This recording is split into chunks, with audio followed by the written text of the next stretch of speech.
Thanks, guys, for hopping in and joining me here today. So, this is our weekly Collaboration Station Sunday evening meetup. Starts at 6 p.m. Eastern Time on the East Coast here in the United States. And we go for a couple hours.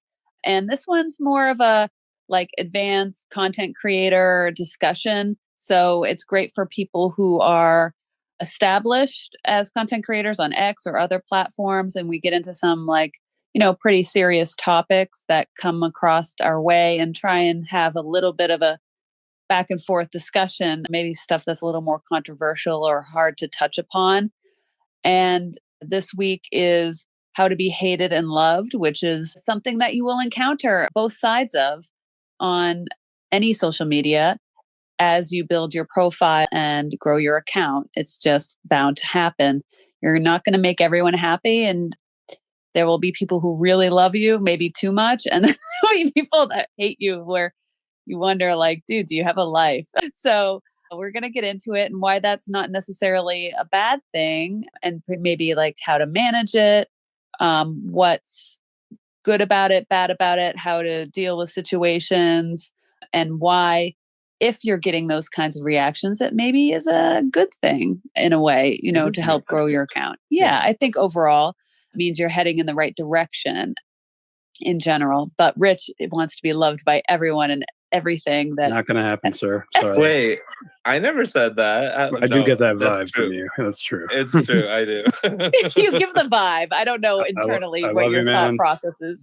You're a great friend. I love you, man. But I do get that vibe from you. Hey, I am not a needy approval seeker. I just want everybody to get along. Yeah, nothing wrong with that. Okay. Yeah, no, nothing at all. It's being nice and friendly to everybody that's a different thing. So we'll get into all the angles on this, but first I'll just introduce myself. I'm Kate Bly. I'm a photographer, freelance photographer, and website designer. I love X. It's my main platform that I hang out on. I met some incredible people here, including my co-hosts. So I'm going to allow them to formally introduce themselves because we do rebroadcast this as a podcast. And I want to invite those people who maybe stumble upon it to come and join us as we do these live recordings. Anyone is welcome to chime in on the conversation. This is also an open forum for content creators. If they want to share a little bit about what they do on here, get to know other people, this is the place to do it. So, Christopher, why don't you introduce yourself first, then we'll go to Rich, and then we'll get into the business of the day. My name is Christopher Friant. I'm in an amazing relationship with Kate Bly here.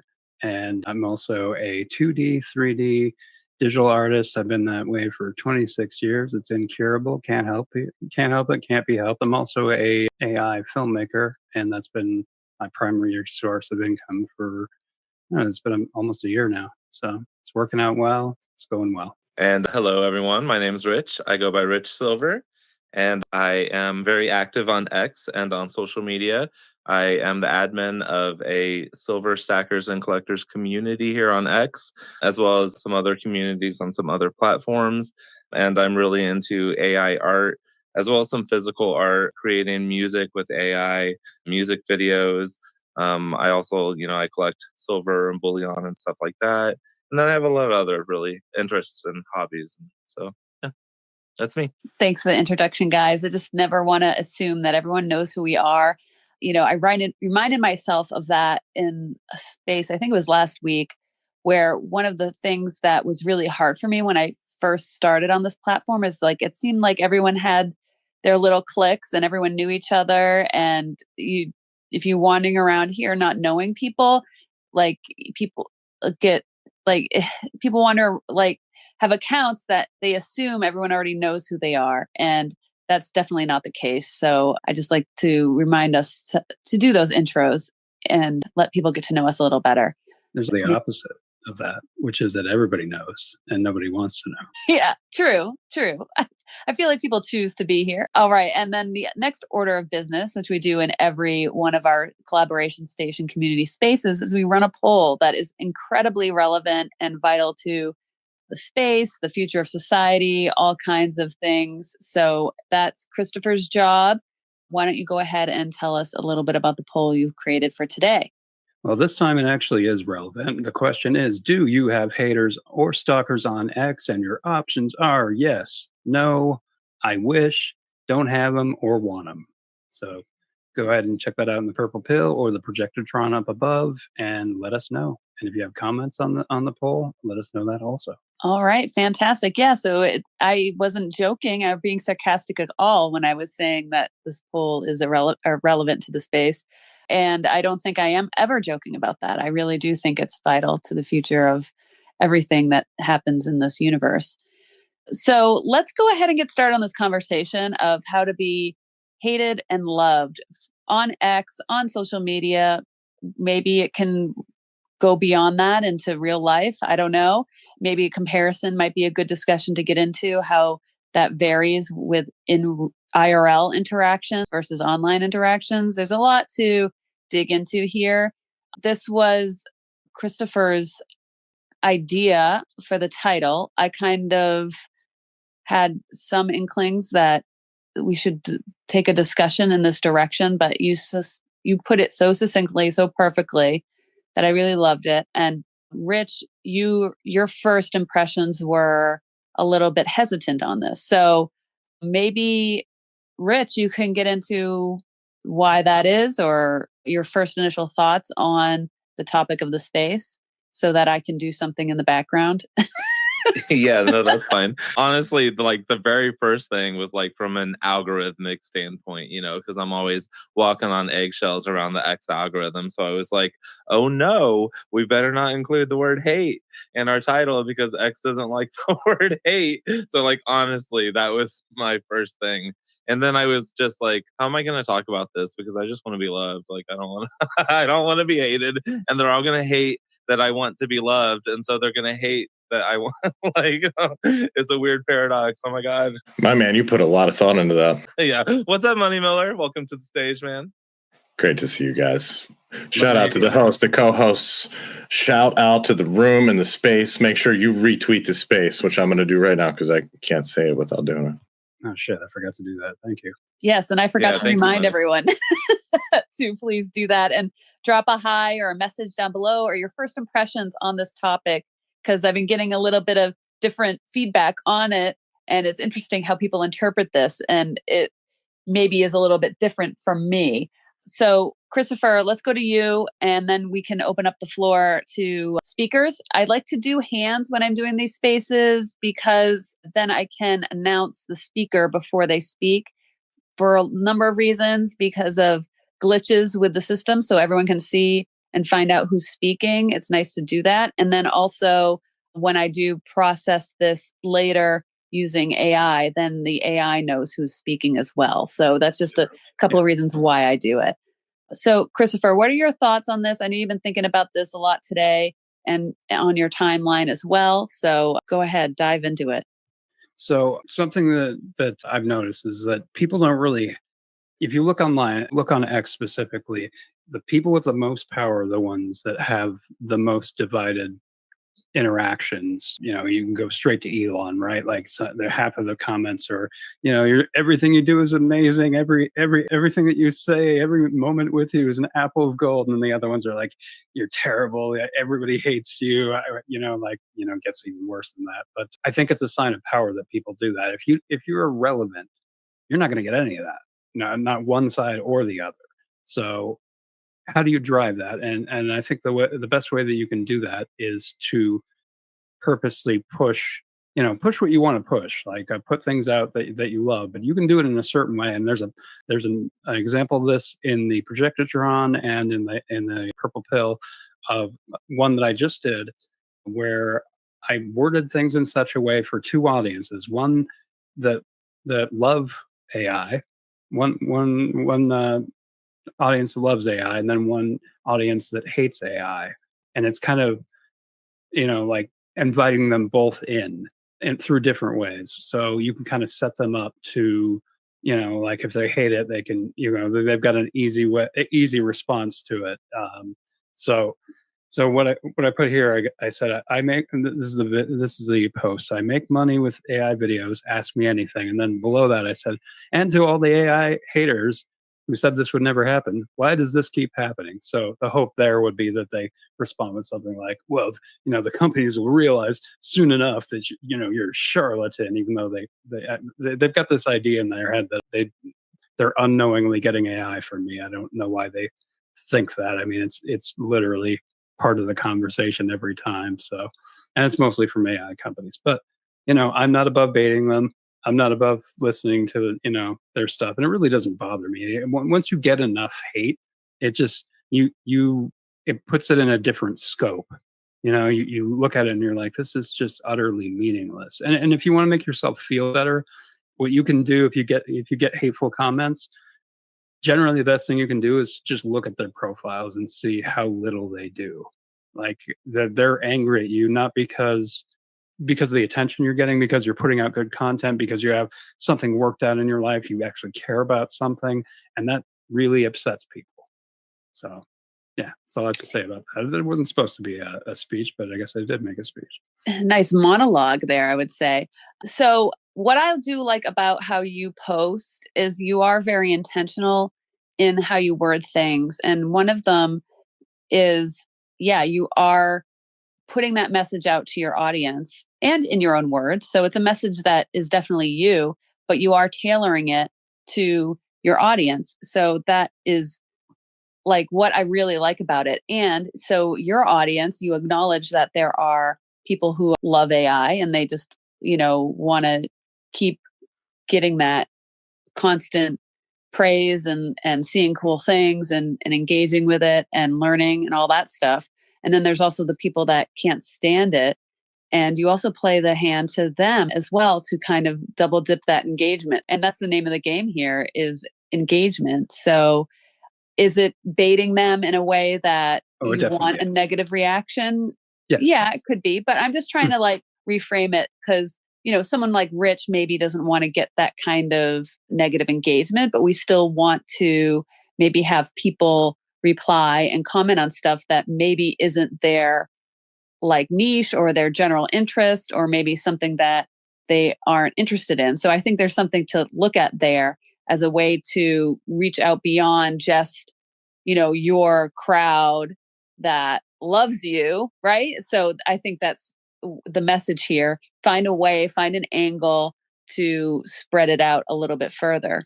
Yeah, so this is all about intersectionality, right? Like you've got two crowds. For me, it's love and hate AI, but it could easily be like, a completely different thing. Like maybe you make something in AI that's like about space, and then you're talking about space or SpaceX in the post. So potentially you have an intersection of those two people, and you'll get much more response. So if you're not looking for haters, I mean that's fine, but you can use this same setup to entice people who are from different worlds who might converge together and maybe hopefully even talk to each other. That'd be great. Rich, did you want to add to that? You unmiked there, or maybe you're just glitching. Oh, I think he's glitching. I think he's glitching. Yep. Yeah. So I think this is cool. And it's just a tactic to start thinking about when you're posting. And, I don't do that very often. So I kind of did that a little bit today and I really got some good engagement. So that was very interesting. So I'm going to try that more because we were talking about this in the chat this morning and I was trying to think of how I could reframe some of the things I'm thinking into content that might go beyond just my immediate bubble of people that like to reply to everything I do. So it's cool tactic. I want to welcome up on stage. We have Aura's up here. Great to see you, Aura. We've got KSJ up on stage. Welcome. Thank you for joining us. And Money, of course, lovely to see you, when you're out and about. Very cool image profile pic. I don't think I've seen this one. So good to see you. And welcome all the listeners. We've got Ashley, Hoops, Gunky's down there, One Woman, and Shonda's down there. Good to see you, Mohammed, and Yippee Yoka. Nice to see you. And you're welcome to come up on stage and say hi.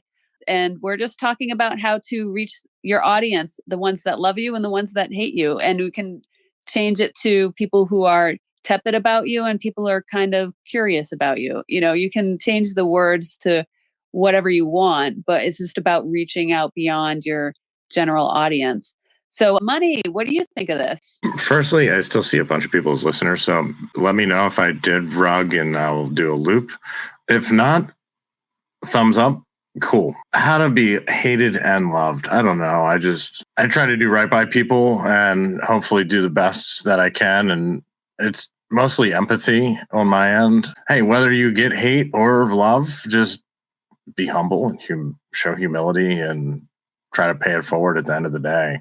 That said, fuck those haters. Let's get them. Let's get them into the back of the truck. Let's take them. I'm just kidding. Let's not do that.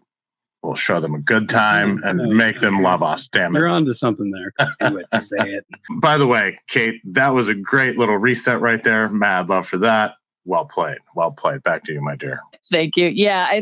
I think my thing is like, yeah, I want to attract people that maybe are going maybe against something that I have to say, like have a little bit of debate there. Like I kind of enjoy that. Do I want full on hate? Someone, digging into my soul and finding my weakness and hurting my feelings? No, I don't want that. But I would like some people that maybe don't agree with me on everything, a little bit of pushback on some of my comments and stuff. And then I can get in there in the replies and maybe have a back and forth. And people might be like, what the hell are you talking about? You are completely delusional. You're on X. What are you saying?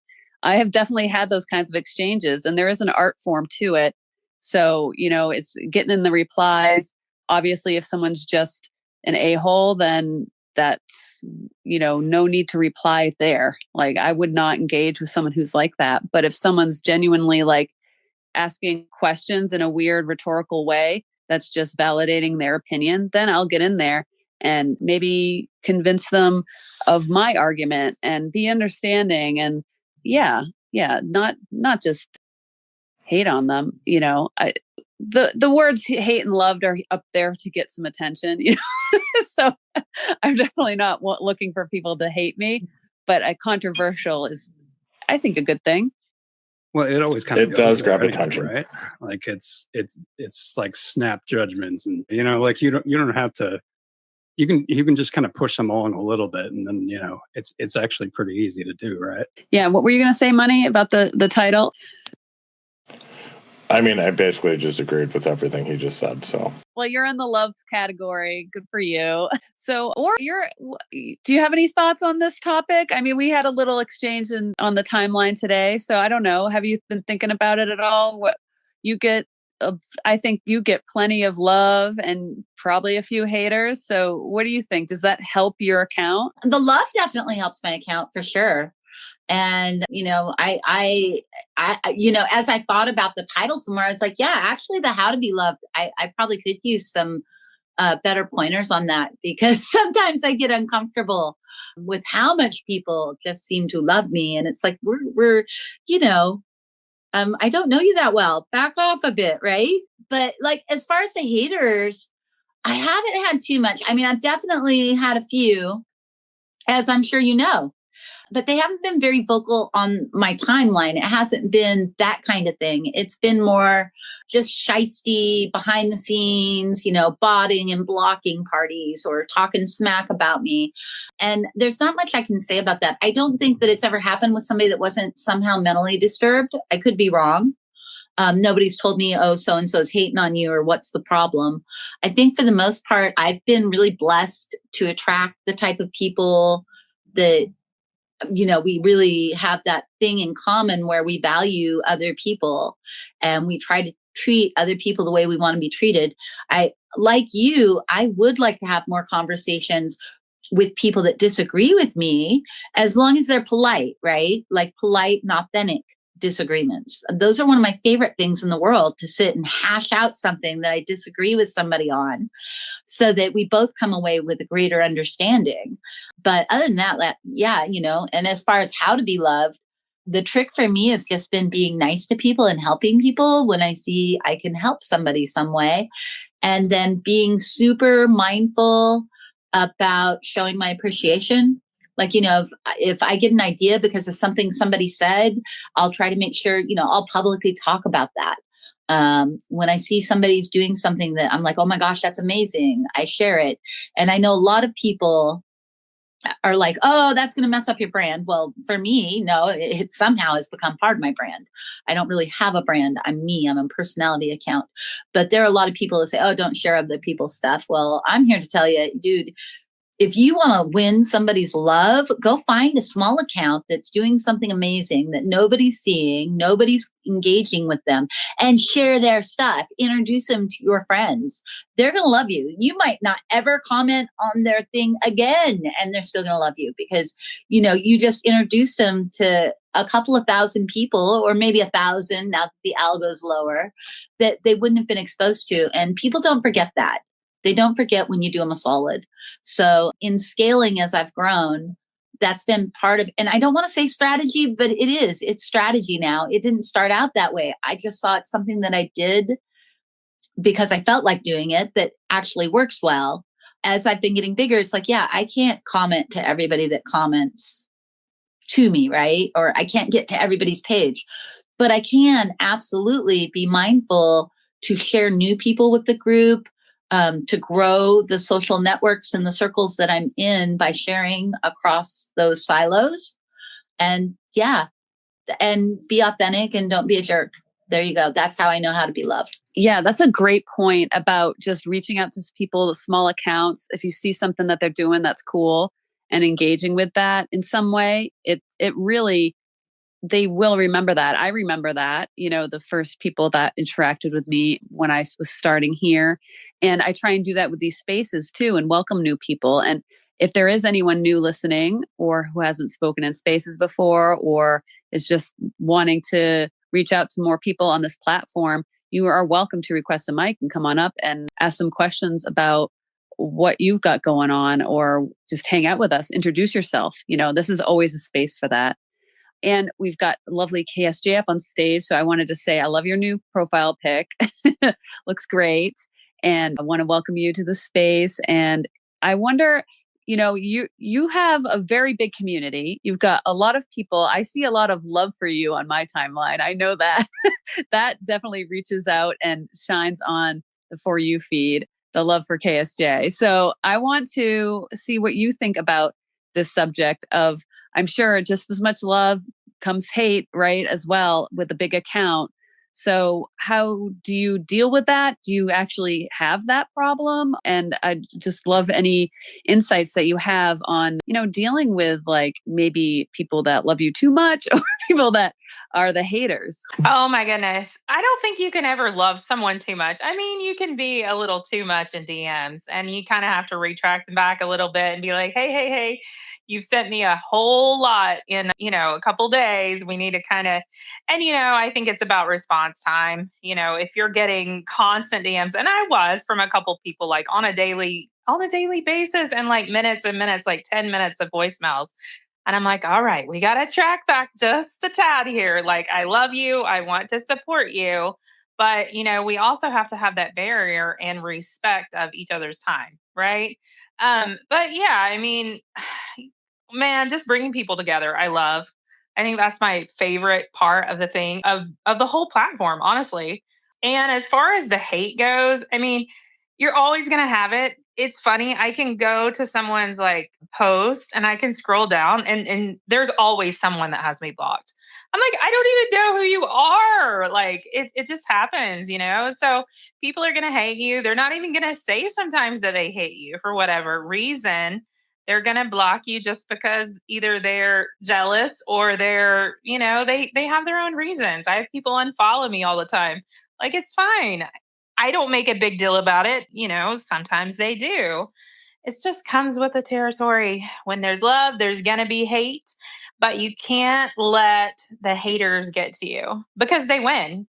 Right. So, there's been a couple times I think before that, I think it takes being around here for a while to sort of develop that sort of temperament about it because you can get sort of jaded. Like, what did I do to you? And you take offense. But right now it's just like water off a duck's back. I don't even care.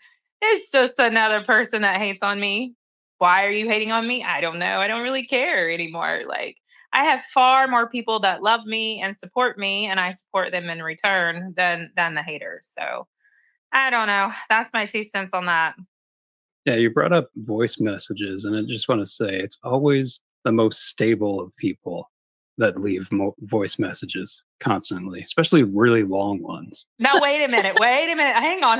I am the queen of voice messages. So let's not. Whoa. No, like I was helping an account out this morning. I was looking at their account yesterday. I'm like, what is going on? Why are you not getting over 100 impressions? So I did. I looked over his account and sent him a quick voicemail, and he retracted back to me. We communicated. I helped him out, and it was done.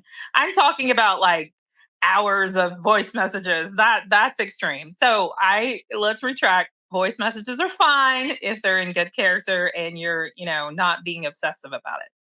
I don't know. It's indicative. It's like flipping a coin, but the coin's unbalanced. Everything in moderation, folks. Everything in moderation. No, they definitely have a purpose, right? And sometimes, yeah, like I'm scared of the voice message. I just am. I'm just that person who is like, it's back in the day with voicemails and what were they? Oh, the recorder, the voicemail recorder that you had to hit play on. Like I was just terrified of that. And voicemail. Yeah.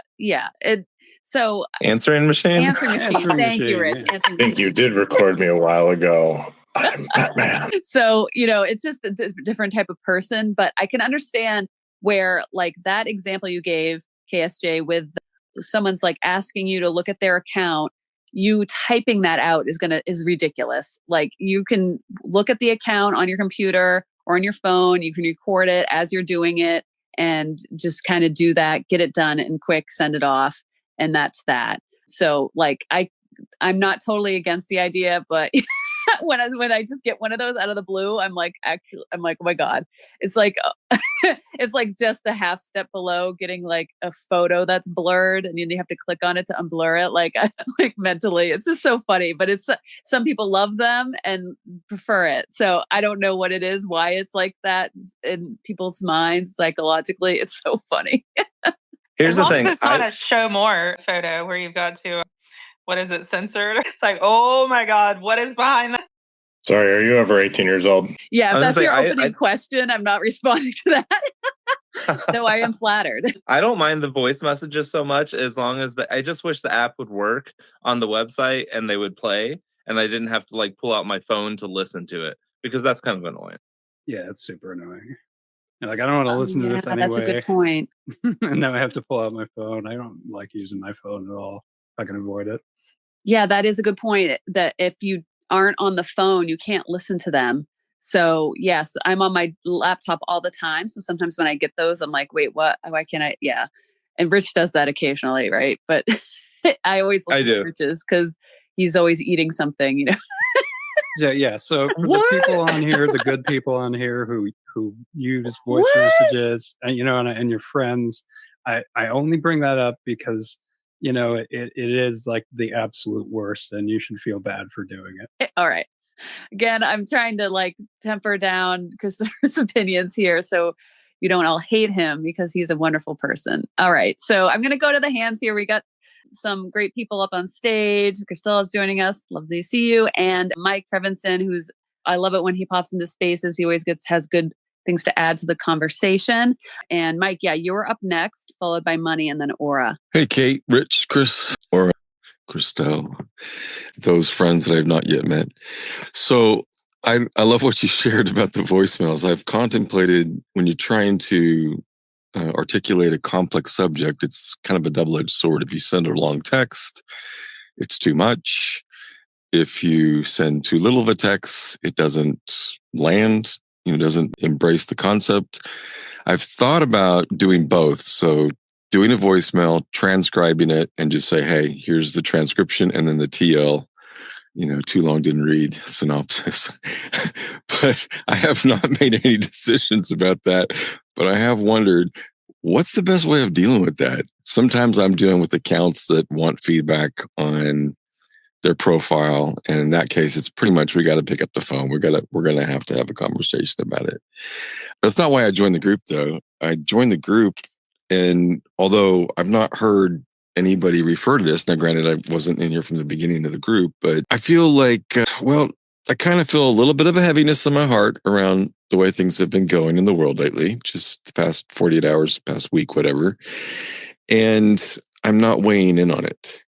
And that kind of makes me feel like, some of these social political issues are designed where there is no way that you can talk about either side of the issue without triggering an avalanche of, the all of the media narratives that are driven into the right and the left, that the moment you take a stance, it just triggers this avalanche of all of that rhetoric. And it's not necessarily genuine. Some of it can be bot driven. Some of it can be nefarious.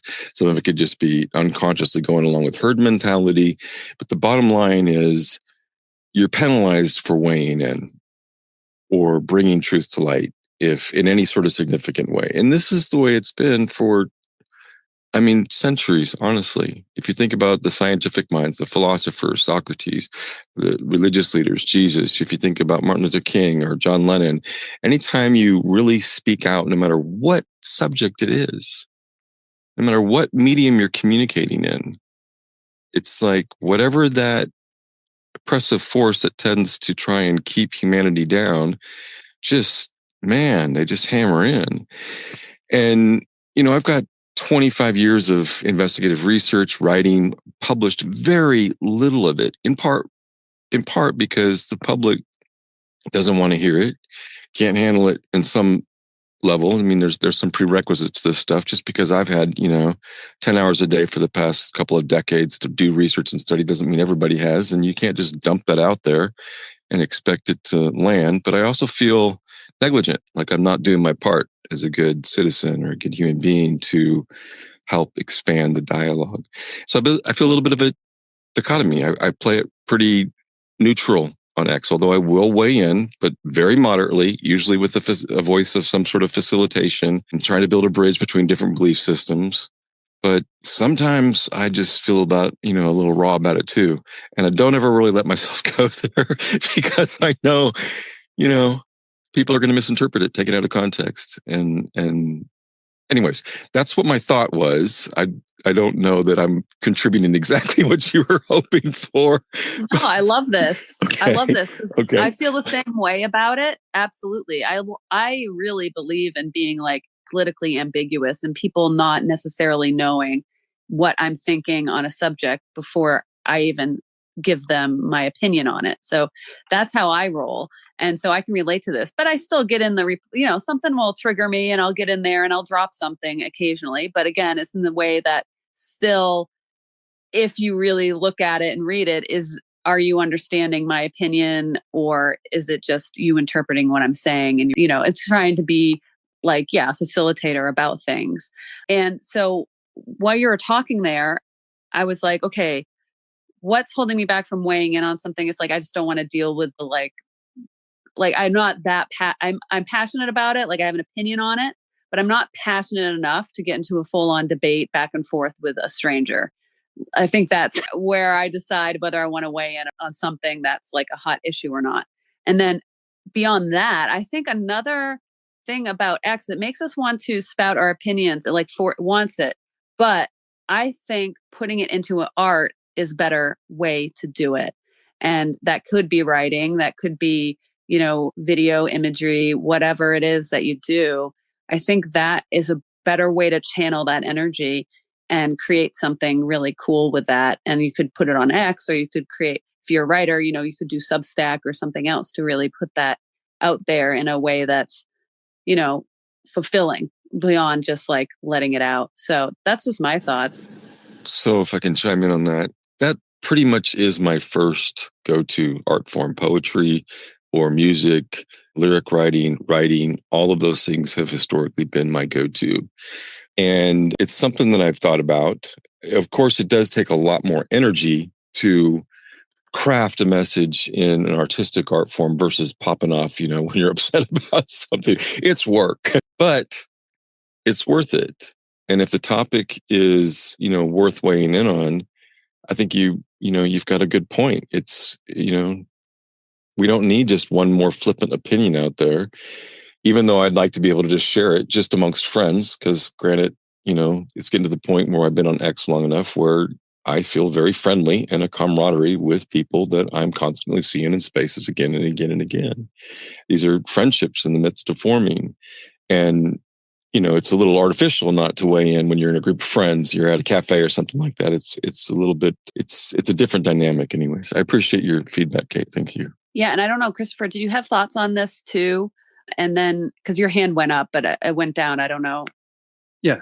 So Mike brought up the politics thing. And yeah, I want to bring the conversation to what we were talking about before, back to what we were talking about before, which was power, and politics is a language of power. So you get that wild reaction outside of the bots, I know that those exist, but you get that kind of reaction when you're talking about something that is power, brings a strong reaction. And that's something you should always try to use, like not in a cynical way, but if you have like a take on something, it doesn't have to be political, but if you will know when you put something out if people care about it, because they'll either react positively or they'll react negatively, and that doesn't necessarily, if they react negatively, that doesn't necessarily mean it's a bad thing. You can use that if people are interested in it, and they'll talk to you. Maybe they'll even debate you, and it'll be very useful, and people will appreciate debates like they do on X. It's always very productive. Yeah, great. I know you think about that kind of stuff a lot. So thanks for chiming in on that. And I'm going to get to all the hands here. So yeah, great discussion point there, Mike. Thanks for adding that. So Money, I had you up next, followed by Aura. So Money, go ahead. All right. So you know what? I'm just going to be real. I'm going to take this 3 minutes to do this. Step outside the clock, beyond the limits they talk. Where every choice I made, I also denied.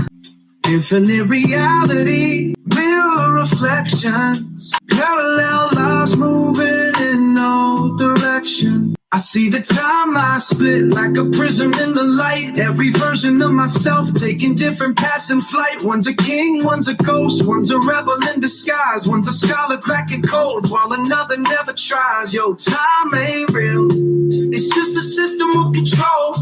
We count the seconds, but the quantum don't fold. I see a world where I made a left instead of right. Somewhere out there I already lived this life. We beyond time, outside the line. This is nice, Money.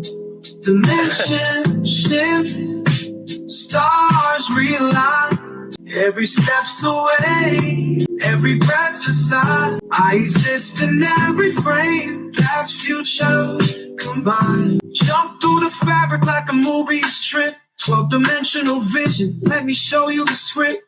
Matter and energy, just vibrating codes. Every second my plays like a story told. I'm moving a loop, but I never rewind. Cause all my past versions still living their lives. On another earth, I'm already at the top. Another me chose peace, so we never got shot. Black holes whisper, galaxies dance. I'm just a thought in the infinite expanse. The mind is the vessel, the body's the skies. What you call death is just shifting the sky. Look to the sky, watch the fabric unfold. Patterns of stars tell a story untold. Vibrations collide like echoes in space. 1,000 versions of me in the same time and place. We beyond time, outside the light. Dimension shift, stars realign. Every step's away, every breath's a sign. I exist in every frame, past, future combined. Okay, Money. That was awesome. We gotta move along, man. Let's go. That was awesome, dude, though. Good. Love it, brother. There's my 3 minutes. You can continue now. Big ups, man. That was powerful, man. Much respect, man. Damn, I had to get up from the work table and sit in the living room and enjoy this. Pretty cool. Did you create that? Yes, sir. Wrote, produced, somebody else sang. I did not sing it myself, but yes. I love it, brother. Thanks for sharing that. Is that available somewhere? You know me, bro. Streaming services don't pay. Not yet. One day. Oh, yeah, that's right. I guess people are just going to have to follow you if they want more, huh? Yeah, make sure you're following Money. He's making some really cool stuff. And if you're interested in music and producing it and putting it out there and all that stuff, yeah, reach out to Money. He's on it with all this. So thanks for doing that. That was great. I appreciate the shout out of the level on that. Much respect. All right, let's keep on moving. Love it or hate it. Aura, you're up next. How you doing? I'm good. I'm glad to see Beth came back because she was initially why I raised my hand, but I'm not going to get to her because now I have two other points and I want to make those out real quick. So the first one was you're talking about issues, you want to weigh in, it's better to do art. If it's an issue on Big Account, I just don't give my 2 cents there. I talk about it on my own page because I'm going to get far less of the hate. I forgot about that part because I don't do it anymore, but I made the mistake when I was first here commenting on big accounts. And yeah, I don't do that if it's anything that's gonna, you know what I mean? You end up on a list and now you're a Nazi. And yeah, it doesn't. But I could say more stronger things on my own page. And then we have discussion and people aren't hating on me because, it's mostly going to my followers. And again, I attract like-minded people who we don't agree on everything, but we have that basic value of treat others the way you want to be treated. 2, voicemails. Oh my God, whatever you do not put soft music and talk like a hypnotist and send it to me.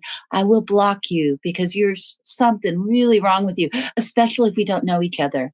And then the original reason I raised my hand was Beth.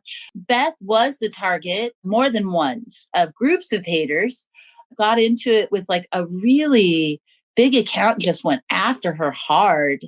And I think that actually all resulted in Beth's account growing, if I'm not mistaken. And I had wanted to ask her about that when she was here before. And she says, yeah, 100%. So any tips for weathering that kind of storm? If you can talk, and if not, it's cool. But that's all I had. Well, let me just say, first and foremost, don't talk about account growth. No, I'm just kidding. That's what got me. That's what got me in hot water. Number 2, don't allow people in your space if you haven't vetted them really damn well.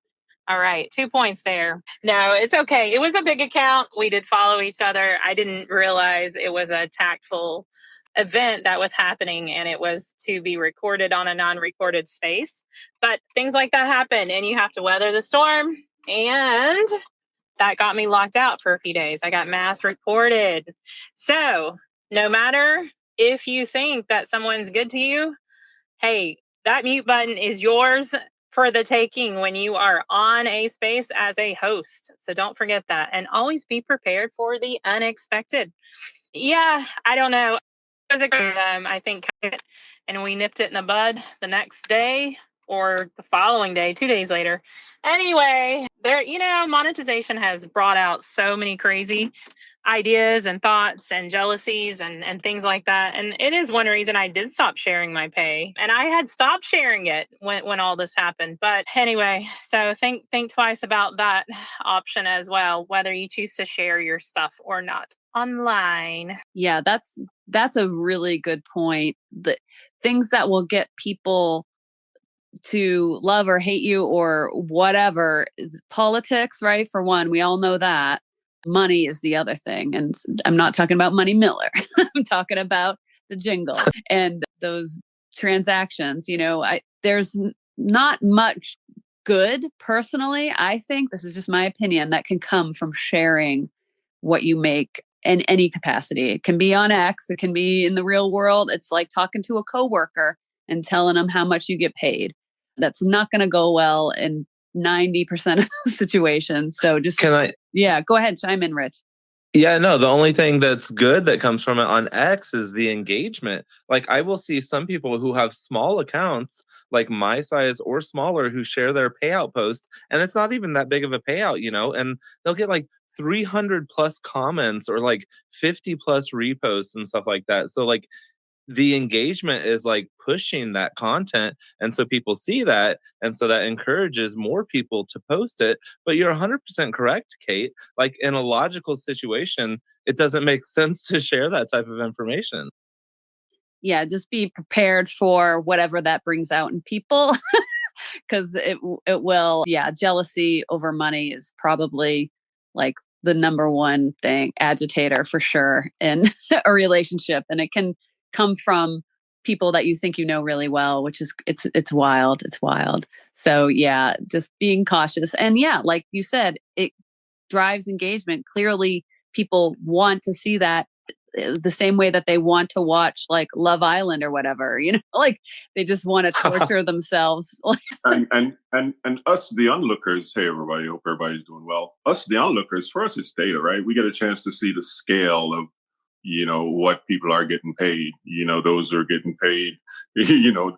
$500 this week, and the next 2 weeks, they get paid $100. We get to track that and see, how the market fluctuates. And we see people who are disgruntled, and so for us, it's data. Pretty cool. Yeah, I agree. I love seeing it actually. When I'm I'm just saying, like, I would never do it myself, but I do actually really enjoy it when other people share their stats and their payouts because I'm very curious about it, right? But it will bring on all kinds of crazy things with that. So you just have to be mentally prepared for that.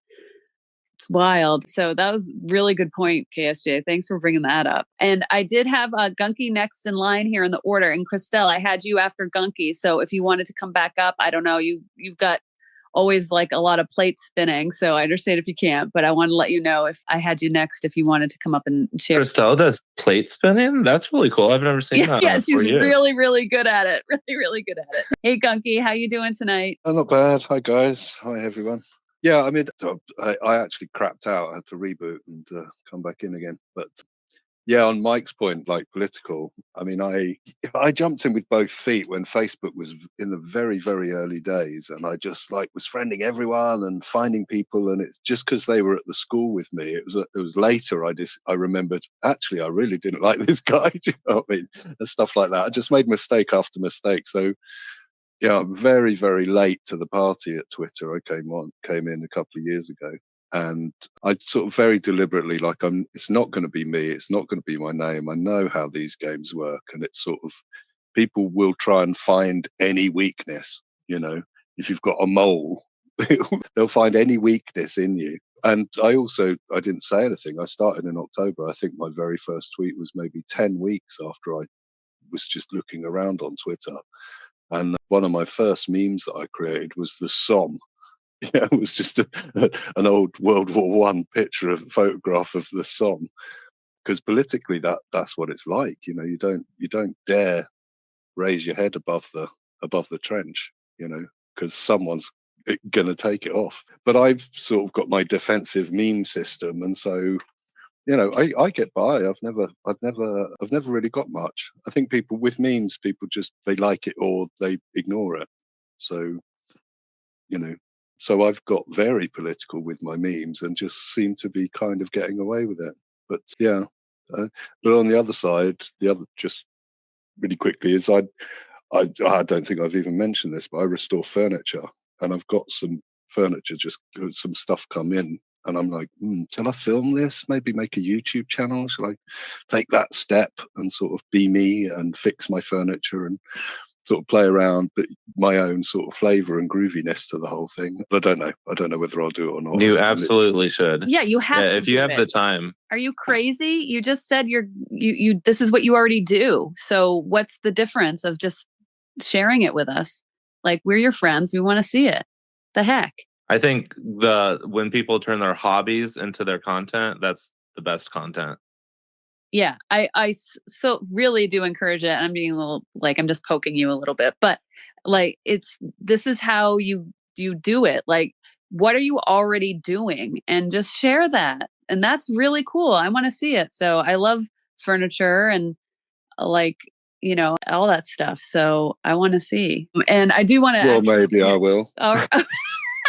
Do it. Maybe you should. Like, and it's as easy as what you have a piece of furniture you're like, okay, this is cool. I found this piece. Take a picture of it before, and then share your ideas with it, and then share it when it's done or along the process would be even better. Hold on, I liked Christopher's idea. What was your idea? Animated with AI. You get both, and then you get two audiences. There you go. Well, if I could chip in, if you want to hear an idea I had, I don't know. Sometimes I'll have an idea and it'll be rattling around my head for days and days and days, and I'm like, did I say it or didn't I say it? I don't think I said this though, but I had this idea for AI to copy some of the YouTubers who find, they find barn find yeah, and you use the AI to do like a series of restoring this barn find, but it's a Millennium Falcon. Or it's, it's something that doesn't, it's this big rusty hulk of alien technology that you found in a barn. And I thought that could be very cool if someone could pull that off. Yeah, you can do that with Magnific now. Like, so you can take a real picture and then you can be like, this is before. And then after is like, yeah, just like put in the prompt. It's like Star Wars, Millennium Falcon, and then it'll just try to make it out of that. Yeah, well, I was thinking of make it as a series, like some of these car restoration series. So, here's the flux capacitor and it's rusty, and you're dipping it in a tank of acid to get all the rust off, and You can all done with AI. I appreciate it's a lot of work to create something. Yeah, like that. and Pico will do that too. Like the image of dropping something in the bucket of water and then pulling it out. You could do that. Pico would be able to do that pretty easily at pulling it out as something different. So this is really great, but I do caution about being too ambitious when you're starting with something. If you have an idea and it's kind of already flowing and you have the content literally in front of you, which you do if you are restoring a piece of furniture, it's so easy for you to just take a picture, share the story of it, and then share the picture at the end. And that's something that you could do, and it would take you like 30 seconds to do it, and you could just post it, right? And then you can evolve that into your idea of something more complex. Because if you do start with something very ambitious, now you have all these excuses that it's not ready, it's not done, it's not perfect. And that might be what holds you back. I don't know. But if that is saying it's not quite ready, it's not good enough, then it's never going to happen. So I say start with what you have already. Just for clarity, I'm just giving that idea to the room for the AI creators. No, I'm not going to be restoring the Millennium Falcon with AI anytime soon. No, I'm crap at AI at the moment. I'm still stuck on Grok images. That's where I'm at. Gunky, in terms of that idea that you shared over the holidays, somebody did create an AI generated cooking recipe tutorial video, and it was really cool. It was a really cool idea because you could do a whole series of like cooking tutorial videos that's 100% AI generated. So yeah, like you can do that with a lot of different niches and stuff, and I like the idea. Yeah, make money at home with a faceless AI YouTube video. Yeah, it's coming. I mean, people already can kind of do that. There's a lot of content on YouTube that is just churned out AI scripts with the narrator and AI images or stock video footage. There's a lot of it. Once you know what you're looking for on that, it's everywhere. So it can be done. But yeah, it's a commitment type of thing. You have to have the time and energy to put into that and stick with it. Nobody makes money from that. No, they definitely do. They definitely do. But the channel has to get established and it has to be decent. It has to be somewhat good. I'm just making a reference to like a spam post I keep seeing that's like, make a faceless YouTube video in 3 easy steps, and it's obviously like this person has never done it before. They're just like, they're just trying to break. It's like engagement farming. Yeah. But I do want to encourage Gunky to do this because, I think you could share a little bit more about yourself and what you do. So I hope you do that because I would love to engage with your content more and everything and that kind of stuff I would be interested in. So please. Yeah, and Kate, you had a great idea. Okay. The opportunity to layer the creative process. You lay down you don't get too overwhelmed with the foundation. You lay it down because chances are there might not be a lot of people seeing it. Then the next time you lay down a second layer, more people may see it. When you go to the third layer, more people. And then that's how you develop, your chain, right? Your development chain, the creative process. And then people can always go back and refer to your foundation and the stages through the development process. So that was a pretty good point, Kate. Yeah, thanks, Hoops. I appreciate that. And yeah, because I see it all the time with people. We all know people like this that I'm sometimes like this, have ideas and things and never they overcomplicate it to the point where it'll never get executed, because like it can never possibly be executed unless you devote like 6 months of your life, 8 hours a day to the idea. So it's like not a lot of people have that time and money available to just execute an idea that takes that kind of effort. So yeah, small bites, and then it kind of will guide you. Like what works for you will guide the content you create, and then also it'll guide where it all takes you. The people that engage, people ask questions, and now you see like, oh, people want this, so I'm going to do this kind of stuff. And you just kind of follow that organic path, and it will be a much easier way to kind of create content and develop over time. And you'll probably enjoy it a lot more as well, which is a big piece. And I wanted to ask you, Hoops, because the topic of the space is, to be hated or loved. So it's a balance, obviously, on this platform. You're probably going to get love, people that really like your content and what you do, and you in spaces a lot, what you have to say. But then there's also probably that element of people that aren't fans, right? Or that engage in a negative way. So we're talking about how like we deal with that kind of stuff, but also is it maybe a little bit good to have that kind of both sides of things coming at you to keep the engagement going? So I don't know. What do you think about it? Well, having both sides come at you. Hold on, let me get rid of this noise in the background. These planes. Having both sides come at you definitely will, build engagement. You're going to have to fortify your psyche, because you got to look at this as competition, really and truly, being out here in the open space on social media. So people will come at you. You're going to have to fortify your competitive psyche, because you are competing, and put up some guardrails and create some coping mechanisms, or don't, or don't. So yeah, it's going to happen. Your accounts grow. There's always going to be people coming at you. I counsel a lot of athletes on this, because they have millions of followers, and they're on social media. A lot of them choose not to engage at all. Some do. And the ones who do, they unfortunately see the negative stuff, and it gets pretty aggressive. These guys are losing games. Yeah, the fans and the opposing fans, they get pretty aggressive. So these guys and entertainers are dealing with a lot of this type of heat. But anyway, I'll land right there. So yeah, you got to fortify your competitive psyche, and you have to look at it as competition. Fortify your competitive psyche, put up guardrails, and create coping mechanisms. Yeah, that's a great point. Because like we're just regular people around here posting, sharing, and having spaces, conversations, all this stuff. And meanwhile, there's people who are thrown into the spotlight, like you're talking about, Hoops, that you deal with, that they're going to have like a whole nother level of this, and it's going to come all at once. So it's not necessarily time to figure out how to deal with it and cope with it.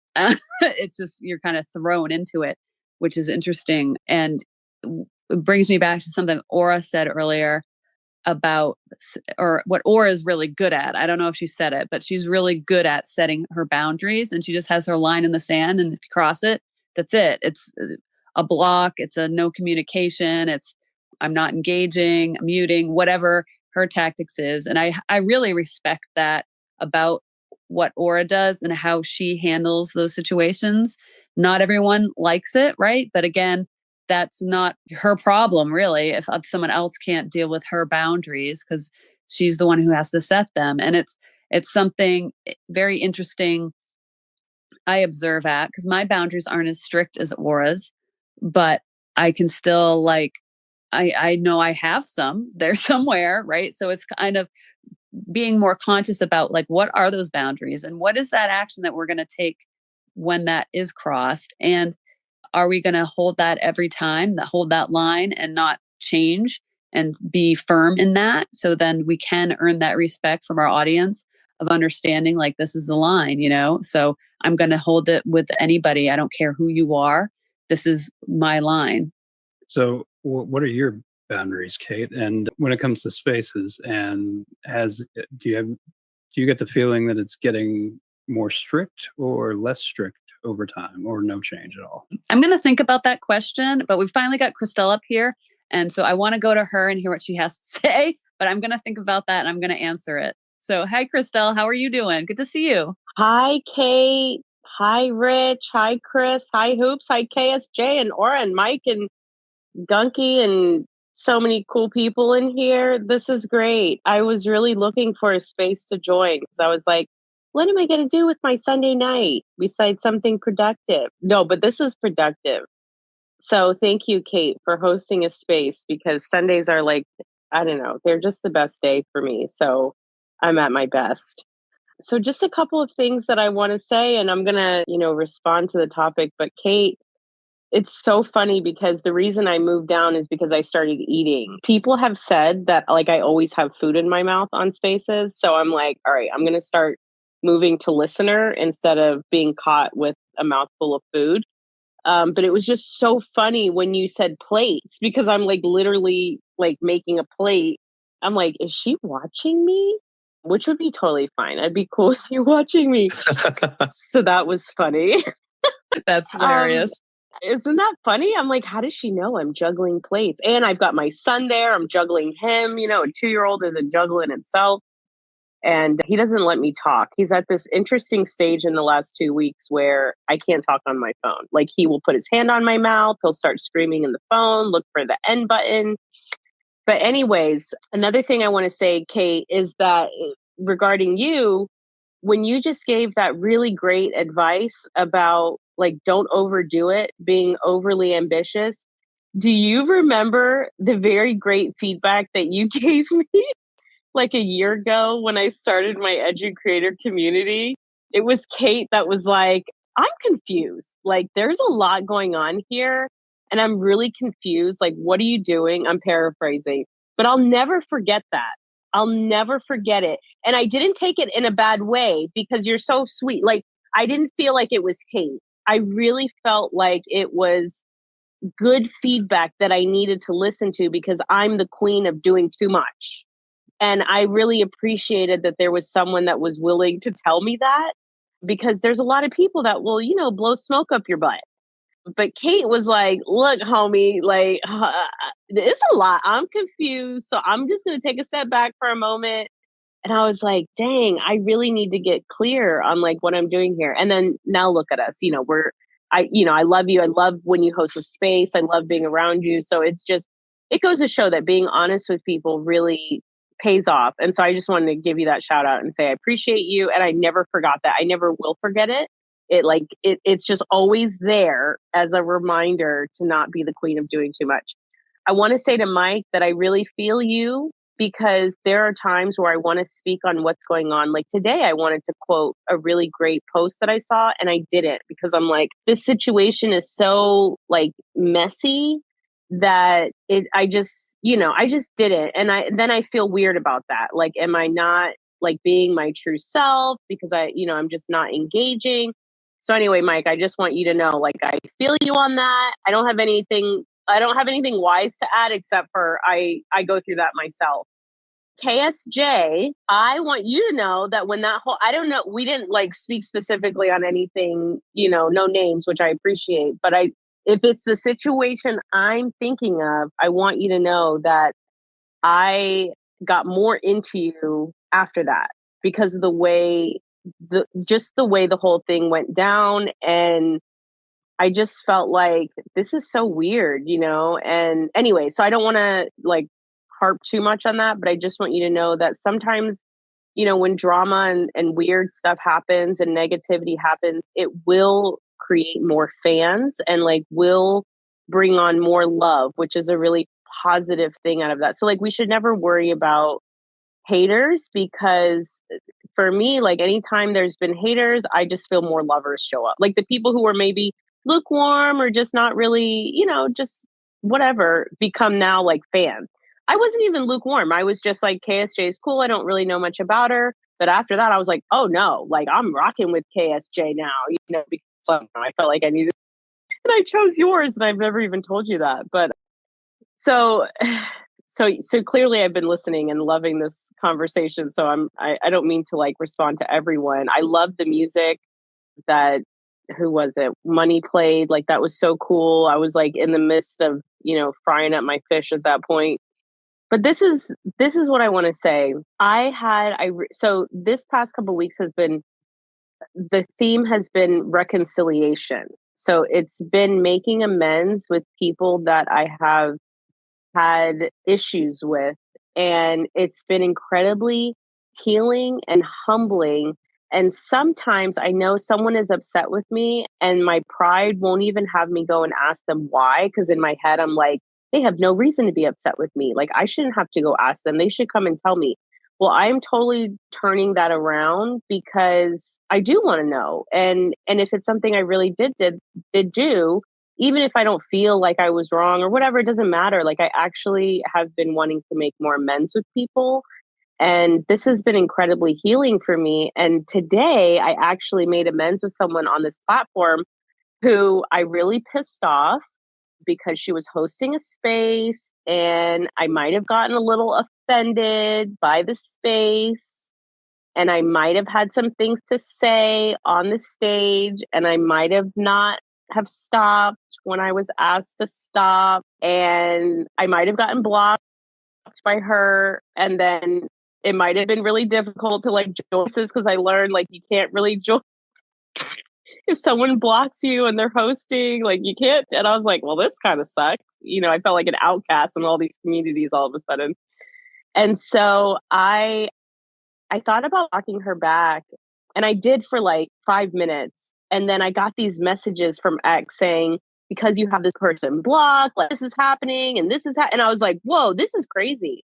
I don't want this. So I unblocked her. And then I just kind of gave it time. And she ended up unblocking me at some point.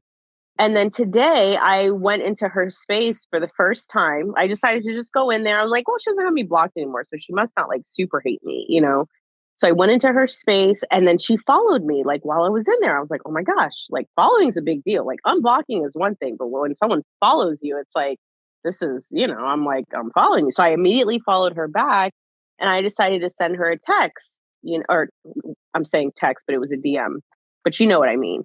And I sent her a DM and I was like, hey, I'm so glad that we're able to, because I followed her. I said, I'm so glad that we're reconnected again. And, I just want to apologize for, uncomfortable in your own space. And because if I was offended or not, I am at a place now where I'm like, I can be making, the host of a space feel uncomfortable. I should just take that to them in the DMs. I'm a wiser person now. This was only a couple months ago, but I got Jesus in my life now, so I'm forced to be a better human. And so I'm just picturing really Jesus with his like arm on you, forcing right? you. No, that's exactly how it is. It's an arm. Sometimes it's like what is it? What do you call it when someone like puts you in a headlock? Yeah, that's what it is. Sometimes it's a headlock, like a loving headlock. Because I've been kind of naughty, like with my pride and feeling justified sometimes and like getting offended and then feeling like, oh, I can act a certain way because I'm offended. And that's one of the biggest lessons I'm learning is no, like, no, actually being offended is a problem in the first place. But anyways, that's a whole other conversation. So, excuse me, I say all that to say I'm learning that there is a lot of times when someone like blocks you or hates on you, there's actually a desire there for like some love and attention. And if they're blocking you, it's usually because there's some like emotional aspect to it. It's almost like someone hates you because they love you, right? Like if they didn't love you in some sort of way or care or like want to be close to you, then they wouldn't block you in the first place. I actually just found out I was blocked by someone before I got in here. And now X hasn't really, have you all noticed this? That before, when someone had you blocked, you couldn't see anything. Like you go to their bio and it just is like, you're blocked. Well, now it takes a moment to figure it out because you can see their content. So, and you have to actually scroll down a little bit. And then it says this person has you blocked, which is interesting. So you can still see their stuff. But the way I figured it out was like the chat was, like you can't do anything. You can't like, you can't comment. So I was like, oh, well, this is interesting. And then turns on I'm blocked. I feel like I'm talking for a long time. So I'm a little self-conscious, but I want to wrap all this up with a question. I got a question. It's Sunday night. I'm in a different mode on Sunday night, right? So I recently had a fallout with a really close friend of mine on it. That's actually sad because one of her close people blocked me. And I went to her wanting to just kind of know why. Like, I have no idea why this person would block me. I thought we were cool. Has this ever happened to y'all where you go to send someone an emoji and then you figure out that they've got you blocked? So I'm over here trying to send her hearts and I can't. And I'm like, oh, it's because she has me blocked. So like, I really don't know if there's any beef between us. I'm thinking we're in like heart emoji mode. Like we're in the same space. I'm gonna send you hearts, and come to find out you got me blocked. So I went to this really good friend of mine. Unfortunately, we're not like this. Basically ended our relationship because I went to her and I was like, hey, I wouldn't normally care, but I noticed that, homegirl has me blocked. And she responded like, oh, I love her. That's my girl. And I'm like, okay, well, maybe you could ask her for me because maybe it's an accident. I have almost blocked people just because of like a butt block, like, butt dial, but like butt block. And so I just wanted to know, like, and I'm like, look, if it wasn't an accident and she actually meant to block me, she has the power to do that. No problem. I'm not going to like be upset about it. But nothing happened between us. So maybe it really was an accident. And she got really, like, the one who was my friend got really upset over me even just asking and was like, I'm not going to get involved in this. This is crazy. You shouldn't take things personally, blah, blah, blah, blah, blah. And then it was just weird after that. So I would love to hear if anyone has any thoughts. Like, has anybody else got, like if you see someone has blocked you and you really have no idea why, like you cannot recall any weird thing that happened and you have a mutual friend, would you, if it were me, like Kate, if you were like, we've got a mutual friend and they've got you blocked and you ask me to go to them, and I know this isn't what we should do. We shouldn't be like, oh, this is how I should handle the situation. But I'm just saying, and I'm really going to stop talking because I feel like I've been talking a while, but I want to know, what do you think of that? Because I know if Kate asked me, I would go to that person and be like, hey, do you know that you have this person blocked? You have Kate blocked. Maybe it's an accident. Okay, that's it. I'm done. Thank you. Well, I'm not the right person to ask this because I know my co-hosts know exactly how I'd handle this because this has happened before and I don't engage whatsoever. That person doesn't exist now. They are not in existence. And if it's an accident, then they'll fix it. And if not, then they don't exist. So it's beyond the cold shoulder. They're it's an ice block for sure on my side. And I won't do anything. I don't interact with their page. I don't block them. Why would I? They don't exist. So yeah, that's how I handle it. But I'd love to I'm in a relationship with her and this terrifies me. Yeah. So yeah. Oh my gosh, Kate, is this your boo? Yeah. So that's exactly excited. how she refers to me. I am so excited about this, Kate. I feel because of you, like I could find my guy here on that. Oh, yes, definitely. I'm single now. If y'all know anyone, send him my way. But listen, I love the Lord, so he's got to love the Lord too. Yeah, just keep putting yourself out there, your authentic self, and the universe will deliver. Happen. Yeah, yeah. And Rich too. I'm manifesting that for Rich as well. It will happen. No, Christelle, for the blocking thing, what I do, if I find somebody somewhere out there on the feed or when engaging within somebody's replies or whatever that has me blocked, which does happen occasionally, and I'm always usually really confused by it, what I'll usually do is I will reply to a reply that was made to them or something like that. I will try to somehow engage in that conversation because although you cannot reply directly to them, if somebody else replies to them, you can reply to the person that replied to them and they will get that notification. And if they try to reply to you, X will let them know, hey, you have this person blocked. Because I've done that twice now. And both times the person came to me and was like, hey, for some reason I had you blocked and I didn't know why. And so that has fixed it for me twice. And beyond that, if it's somebody who I hadn't engaged with daily, like if it's not like Aura that suddenly blocked me or KSJ or Kate or Christopher, or like you or somebody like that, Dory, Fauna, like the regulars, like, yeah, I probably would reach out to one of our mutuals and be like, hey, can you ask Fauna why she blocked me? I'd be like, because I don't know why it would have happened, But if it wasn't somebody who I regularly engaged with, I wouldn't really think twice about it other than like trying to engage in that one comment. Yeah. So it's probably somewhere in the middle there is probably I really way? was assuming it was an accident. You know what I mean? Like I really was, because I'm like, why else? And maybe that's egotistical of me, but like, why would you block? Like I did nothing anyway. I don't know. It's weird. Yeah, yeah. My philosophy on this is like I don't want to get like the friend in the middle of it at all. Like if it is a thing, like I don't want to put put it on that other person whatsoever, because it's now like they have to stress about it, and it's not between them. They're not involved in it. It's me and the other person. So I really try to avoid that at all costs. And what Rich is saying, that's what Rich would do. We're different people on that. So, it's, you handle it how you handle it, but it's an interesting conundrum. And there's a lot of hands up, so other people might have different opinions. Yeah. So we're going to go around to the rest of the hands. So thanks for joining us, Christelle. And I wanted to just say real quick, and we're going to go to Aura's next, followed by Alex and then Gunky. I see you guys, so don't worry, I didn't forget about you. I do want to say, because when I first started interacting with Christelle and her community and everything, there was a lot coming at it. And there was a message that my mentor gave me, and I never get this out of my head. And basically, it's the worst thing you can do is confuse your customer, your client, or your potential like people you want to work with. And she always said, a confused mind says no. And with that in my head, when I get confused about something, I'm an automatic no, because generally either the person, doesn't have a clear vision, and maybe they do, but they don't know how to execute it. And that's fine. It doesn't mean that the person's a bad person. And I'll always just linger. I'm always a fan of Christelle and watching what she's doing, because I know she's got some great value to add to things. And so I didn't like completely discount her, but I was like, this isn't right for me at this time, because I was a little bit confused by it. So that was just the whole dynamic there.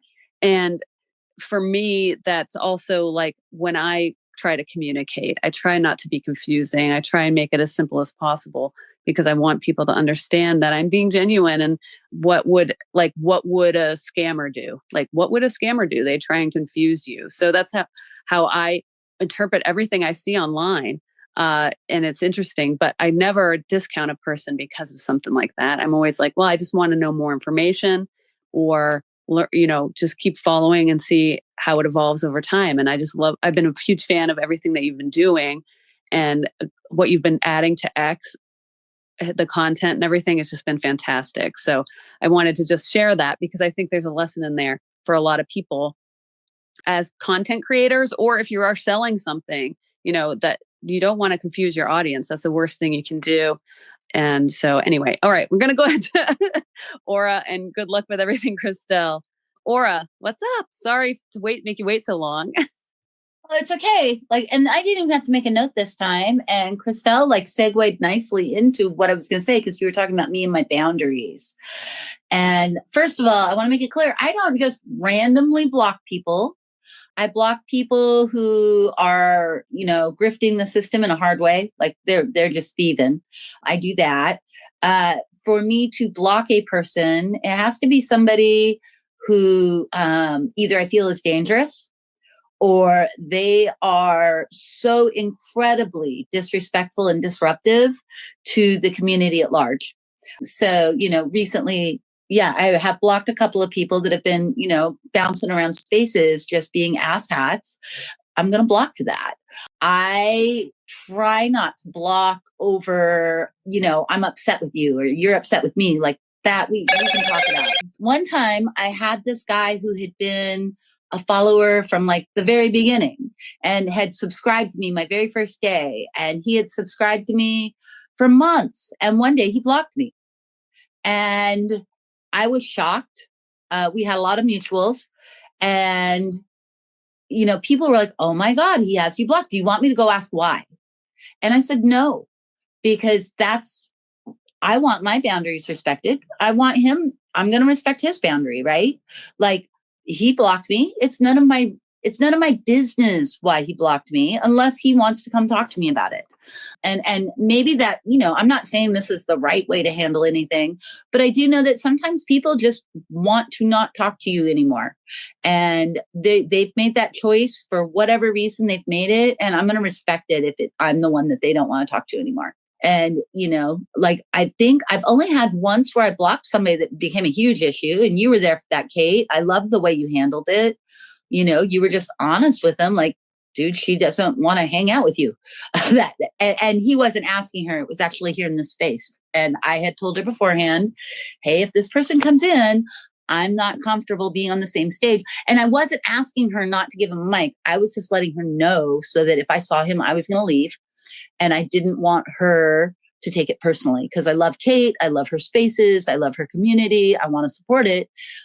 But I didn't feel safe around this person. And that's what she told him, which I thought was more than appropriate. So I think that it is really important to have good boundaries, but that doesn't mean a boundary doesn't have to mean I'm never talking to you again. A boundary can just be, okay, I don't like how that situation went and I don't want to be in that situation again. If I'm very invested in the relationship, then I'll have a conversation. If I think somebody's just having a bad day, I'm going to cut lots of slack for stuff like that. It's only when I really feel that it's either intentional or we're just coming from such opposing parts of the world that we're never going to meet in the middle. So like, people that are really hateful and nasty, I don't tolerate it well. That I don't want it in my feed and I don't want them coming and trolling my stuff. Yeah. So that's what I have to say on the boundaries. Yeah. And I'm glad you brought up the situation because it was a very interesting situation. And I'll share how I handled it because the thing is when handling something like that is very difficult. So there's two people that I speak in my space a lot. I don't have a negative opinion of either one. So it's like, I'm just at that neutral or I enjoy the conversation. And so then Aura comes to me with that. And now I need to handle it because I'm in charge of the space. It's my space. I need to make sure I handle it. And so I did send the message with the exact what the situation was. And that was it. Because I knew that wouldn't go well, right? It's like talking to someone, an uncomfortable conversation that you have to have with an employee or someone that's, like you're somehow in this little bit of a leadership role, which the host is. I don't care if that's true or not. Like it just is. It's some sort of hierarchy. So I have to take on that role. And I sent that message and that then you get the comebacks and everything. And I didn't engage with anything after that. And I'm glad I didn't because then the screenshots come and they get posted and everything. So you have to be very careful with that. You have to just say what you have to say and put it out there and then not engage. Like seriously, like the best thing you can do, this is just advice from me, guys, to anyone who's listening. If there is some sort of dramatic situation, the best thing you can do is not engage. And you can say like, oh no, I want to resolve this. I want to resolve this. It's the only way to resolve stuff like that is time. And so putting energy into messages is just energy. It's not going to change anything. You need that time to pass. So you can just do that without putting any energy into it as well. And so that's just the choice that I make. It's very hard to do though. Not everyone can do that because it's, like that box is lighting up in your inbox all the time. And maybe people are talking about it in other spaces or people are coming to you, asking you questions about it. And, so that's my only advice. Be careful with where you put your energy but time will take care of a lot of things. And that's how I deal with those situations. So yeah, thanks for bringing that up, Aura. That was a really good, that was a really good, not a good situation, but a learning situation. All right. So continuing on, sorry for my monologue there, but I was quite pleased with how that went down because it could have gone way worse. It wasn't a good situation, but it could have gone way worse. And I'm glad to see Alex here, who I've been seeing famous in my phone spaces that he does. So, and Alex, I think one of the first spaces you were in was one of mine. So I'm always happy to welcome you and say hello. So how are you doing today? Well, thank you, Kay. That was a nice introduction because I thought you were going to be dreading bringing me up. So I thank you for that. And it's nice to be here. So hello to you. Hello to Rich. Hello to Chris. Hello to Aura. And Hoops. The question that I was waiting while my hand was dying in the air, just waiting to speak, was specifically on the question of athletes in a space like this, where if you look at the evolution of the Twitter space as it's gone into X, where you've got kind of like more handle on how you can connect with the actual athlete themselves. I've been on the platform for 15 years and I've managed to, speak to Michael Johnson, Emmett Smith, Warren Moon, cycling, Mark Cavendish, and it gives you this ability to speak to the people that you know. And completely what you said before about how if you're getting vitriol on the space, how it can affect the game and how it can like turn you the other way because you think you're doing a good job, but some person's opinion might turn you the other way. So I'm sorry that this particular subject matter isn't related to what the last 30 minutes has been, but this is a problem with the spaces, in my opinion, in that if you want to chime in quickly and just go, right, I've got a point on that, it's going to be 2 minutes, bang, say your bit and go. Almost like it should be a hand with a little like timer clock on the side of it. Just say, I've just got a quick point to make, rather than put your hand up and then wait for somebody to do a 20-minute amble about something and then wait for another person to go and turn and one thing or another. And then by the time you come to get to the space, it's not even related to what the conversation is, whether somebody's just chimed in the last 5 minutes was. So that's all I wanted to say about spaces, how they could be improved. But Hoops, if you had anything on the athlete side of things, I was going to say they almost need their own PA where they can screen all the stuff that comes through X, and then if there's a genuine kind of feeling of do-gooding or a real compliment, they can almost say, almost like fan mail back in the day, where you used to get like autograph requests and one thing and another. Because I remember working one Saturday night from home. I was just doing some files. I was just like checking some stuff off for work. And Lance Armstrong came in just before he obviously known as a cheat and stuff like that. But anyway, I took it. Anyway, he said, been for a swim, been for a run, time to chill. I said, yeah, have a beer, mate. And he went, you bet. And Lance Armstrong replied to me at 12:15 at night, England time, obviously in Austin, Texas, is whatever time it was. I actually ran upstairs and woke my wife up. I was that kind of like overwhelmed with the fact that I'd actually had a reply from Lance Armstrong, who was my hero at the time, because I'd read his books. I know he'd done the fight back from cancer. I had a Livestrong band on my arm. I was riding a bike. I followed Tour de France and one thing or another. So the reach of it can be absolutely phenomenal in how it drives people forward, but it could also be quite toxic. So Hoops, if you had an opinion on that, I would love that. Sorry, Kate. I know it's your space, and Hoops is a speaker, and he might be. No, this is a great question. No, fantastic. I want to hear Hoops' thoughts on this. Yeah, sure. Thank you. Yeah, a lot of these players, they do have a filter. They put up a guardrail, so a lot of them use people to filter out some of that stuff for them. And at the same time, too, they still like to scroll, and they end up scrolling other players' timeline, and then they get curious about their own, and they revert back to their own. So they're ended up reading their own anyway. So they're still getting the vitriol. So it's like a vicious circle, is what you're saying. Yeah. It is a vicious circle.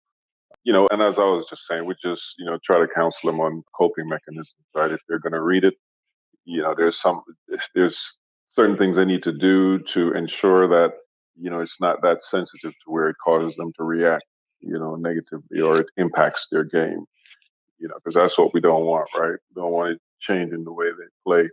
And these players are growing up with it now, so they're a little more battle ready, they're a little more battle ready. So yeah, they're able to mitigate a lot of that even after they consume it. So it's this generation. It's the way they engage. It's the way they interact. They're expecting it, and people prepare for it, right? When you're on social media, so a lot of these guys are taking those opportunities now to prepare themselves.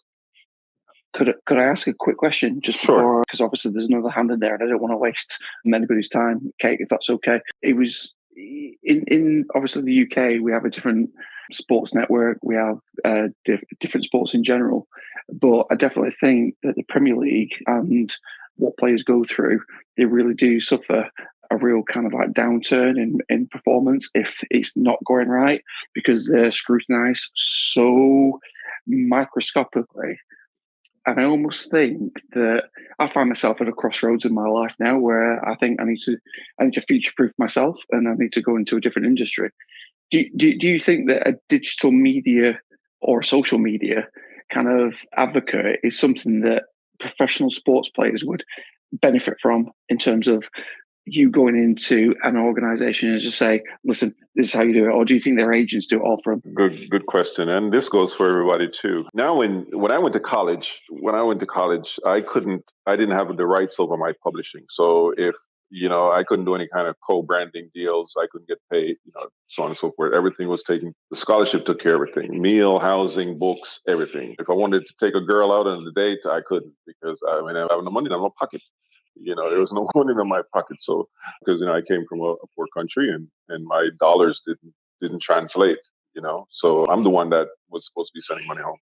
So if there was no way I could work and stay on scholarship at the same time, that wasn't allowed, and we would be penalized. But hey, the statute of limitations ran out now, so I can say this: we used to get paid under the table. I'd get some boosters to, hook me up a little bit because I needed to survive. So, with that said, now everything is above ground, because now these players are able to monetize because the rules have been lifted, thanks to Ed O'Bannon, this kid from USA, this basketball player whose image was used in a video game, and he wasn't compensated. So he figured, hey, look, if you guys are going to use my image, I need to get compensated. So he took the NCAA to court, and 10 years, 15 years later, yeah, here we are. These kids can now monetize. So they are getting paid from colleges now to play for these colleges. They're getting paid to play. So it's called NIL, name, image, likeness. So the market is now decentralized. So these kids can now do branding deals with companies, get paid $5, $10, $15, $20,000, $30,000 to post, once a month or twice a month, on social media, stuff like that, commercials. They're doing branding deals out the wazoo. So they can now monetize, but not just the 5-star athletes, everybody, right? Because it's social media. And if you build that brand and you have the follow base, and what I like about X here is the verified followers and the fact that we do engage, because a brand can come to someone like myself and realize that, okay, my numbers aren't good now, but what I want is that when I get up to about 100,000 followers, maybe 200 comments on my post, a brand looks at that and they see engagement.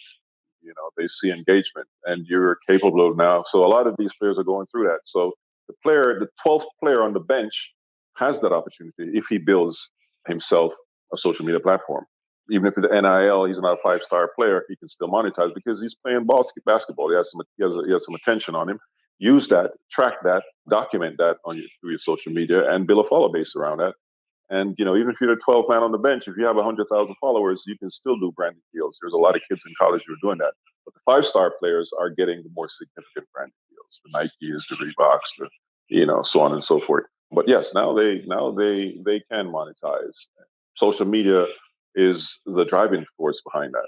So you're a saturation point where there's only so many athletes and so many listeners, and you've only got so much time in your timeline to kind of engage with the people that you are genuinely interested in. And people that follow 100,000 people for 100,000 followers clearly is just a bullshit account. Yeah, agreed. So when you get to a point where you're like John Amici, as a for instance, was a Manchester guy, went to the NBA, came back, and he wholesomely invested quite a lot of money of his own into Manchester in the UK because of his success in the NBA. And he'd be earning a fortune because it'd be like the exposure was there. He'd have the infrastructure. He'd have everything that was going his way.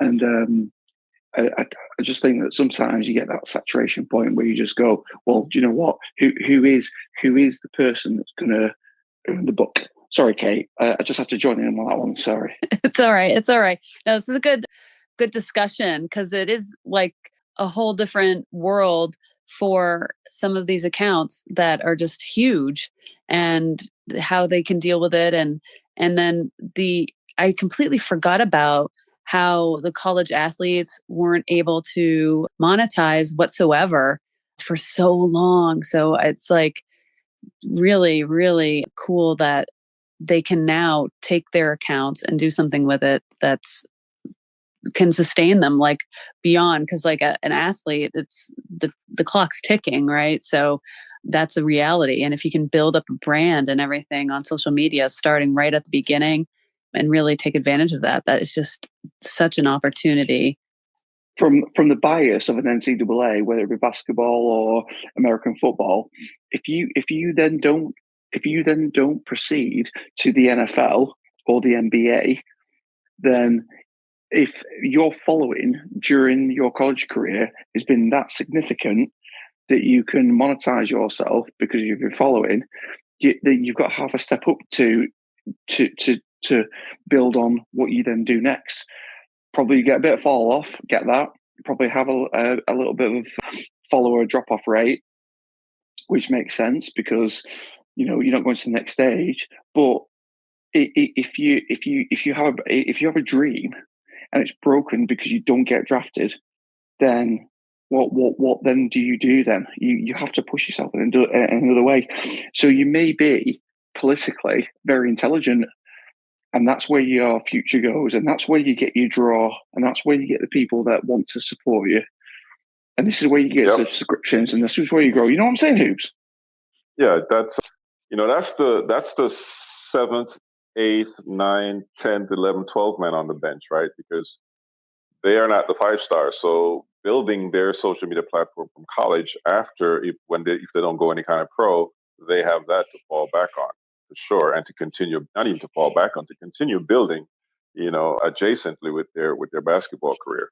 Because it's not a fallback. It's got to be multiple sources, right? And the social media can definitely be, the online side, and then you have the IRL side, which is the basketball side.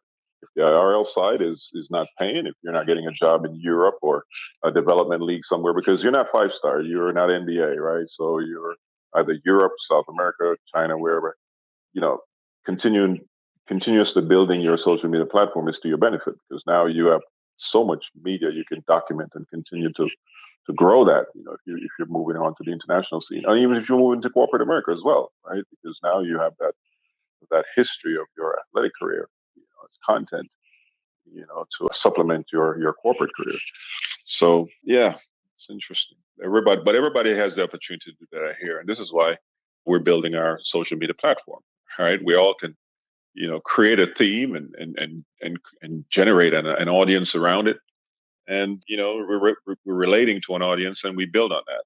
I'm starting to put a lot of my art out now because I've always been an artist, lifelong artist, and I'm having some fun with AI right now. I'm posting some things, and this is where the layering that Kate was talking about earlier. I post some things, nobody is seeing it right now, but I'm posting some things. I'm doing some character designs with AI and AI video, but nobody is seeing it now. But the next time I upgrade on top of this, more people might see it, and the next time more people may see it. So yeah, this whole social media thing, man, we can all definitely have some fun with this and build. And well, Kate, what I'll say is that I'll just leave you alone now with the old sport thing and not drop any more listeners. So you need to fill the room back up again with talking stuff about what you were doing before. So apologies. Well, yeah. Well, we go through all subjects here. Like, I don't like to limit the content creator topic to just one niche and stuff. I know the sports X is huge. I'm not in there because I don't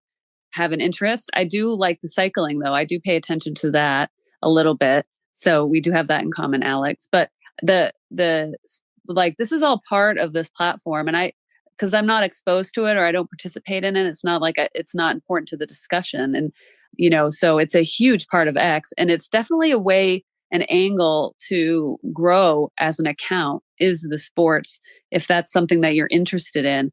And I think that there is a lack of spaces on that topic, even though there's a very highly engaged and active audience on this platform for sports. So that's always an interesting thing that I like to talk about from time to time. It's maybe underutilized on here. Just that point, Kate.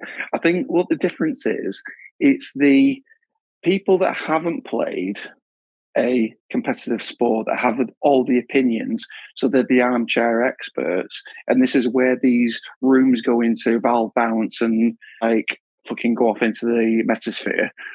And you have all the arguments, one thing and another. It's the people that have played the sport that actually know, because they take the knocks, they take their injuries, they have the ACL injuries, they have the Achilles go, they have the hamstrings go, they know what it's like to get up at whatever o'clock at night, and they do all this. And I think that's the difference. When you have ex-athletes speaking about the sport, and you can sympathize with how maybe a player's performance is not necessarily going the way it is. What I was trying to get into when I was speaking to Hoops was certainly not speaking to Hoops, but asking Hoops about his opinion about the backup that the players have got, is that sometimes you need to channel your inner self into the job that you're designed to do. And social media, leave the fuck alone. Just leave it alone. And then if there's somebody out there that's, trying to get at you, just let somebody else, just cut them off. You just concentrate on the job that you need to do and achieve the best result that you can for yourself, because you're not going to get it again. Every time you step on the field, whether it be baseball, American football, soccer, rugby, the court, sorry, Hoops, as soon as you step on that maple floor and, and you see the guy mopping the sweat away, because that's where you've been working for the last however many, you're not going to get that time again. So people who have had that experience are the ones that to give the best advice, and they're the ones that can channel the positivity back into who is the negative. And it's always been 15 years I've been on here, and generally speaking, it's been negative until the last probably 2 years, I would say, where the positivity has changed. So appreciate you, Kate, and thank you for allowing me to speak. I'll shut them now, and sorry if you block me. There's probably a good reason for it, so I'm saying sorry. Well, that was a lovely little attack on there. I was going to interrupt you before you even got a chance. Yeah, no, thanks, Alex. Great discussion. And I really want to encourage you to host spaces if you haven't yet, because I think you would do well in that role, because you do have a lot to say. And what's great about hosting is you can just go on and on and on for as long as you want. And then you can pick on the people who you want to talk. And if you don't want them to talk, you can shut them up with the mute mic, all this kind of stuff. So I think you would do really well at that. And in this sports topic, I've tried. Well, you gotta let me know. We gotta get the troops in. It's your tough. cult. Yeah, you gotta get the Alex cult going. Find someone that'll co-host with you. Call it Alex cult. Yes. Anyway, Gunky's been waiting so patiently. Just quickly, sorry, Gunky. No, we got to go to Gunky. Come on, we got to go to Gunky, Alex. It's time zones. It's time zones. No, he's your neighbor. He's in the UK as well, somewhere, or at least his accent leads me to believe that. Gunky, go ahead. Yeah, I'm down south. Alex is up north, if he lives where his accent comes from. God, I can't remember what I was going to say. Okay, sports. Kate, are you into the Winter Olympics at all? Yeah, I haven't watched them. Are they going on right now? No, I just looked it up though, and I thought, hey, there's room here for someone to, for the collaboration station. Maybe we should aim something at it. It's February next year. It's in Italy, across the borders of Austria and Switzerland. I'm like, there's going to be some content there, surely. If we could find some people living around there and say, hey, look, we're going to run a little creative YouTube channel and meet and greets, mooching. My cousin's got a place in Loro Picanto. She retired a couple of years ago. Gorgeous on the hill. Not too far away, and I know she loves her skiing. I might talk to her, see if she can do anything at all. That could be fun. There you go. See, people, this is why you host spaces and you meet cool people, because people come with ideas like this. That's so cool. Yeah, I love that idea. I actually tried to do spaces around the Tour de France too, because I didn't see anyone hosting spaces about that. And I do like to watch it and follow it and then talk about all the gossip. But there wasn't anything happening on X, which I thought was weird as far as spaces go around the subject. I thought that would be a really fun way to have a discussion. No one wanted to do it. Probably want to watch it. It's huge on X. People post about this stuff all the time, like when these sporting events are going on. You just But got to restream it. Get the Peacock. no, I don't want to do anything like that. But yeah, the discussion space of like the Olympics, whatever's hot, like the medal competitions of like the Super G, or like, the really high profile ice skating, and like the other ones that are really people are really into. So I have an idea.